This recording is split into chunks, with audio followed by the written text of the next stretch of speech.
బాబర్ కట్టిన మసీదు కాబట్టి బాబర్ మసీద్ అంటారు. రామాలయాన్ని అయోధ్యలో ఉన్నటువంటి రామ మందిరాన్ని కూల్చి, ఆ విగ్రహాలని సమాధి చేసి, ఆ విగ్రహాల పైన గుడి శిథిలాలని పేర్చి, ఆ పైన మసీదు కట్టి, దాన్ని బాబర్ మసీద్ అని పెట్టుకున్నాడు.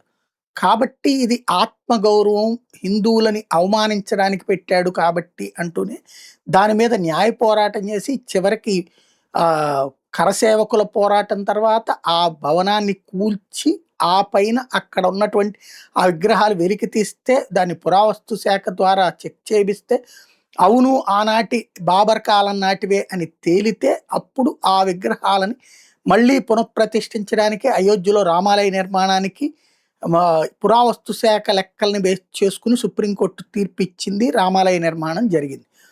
అది దాన్ని బాబర్ మసీదు అంటే బాబర్ కట్టించాడు కాబట్టి అంటారు.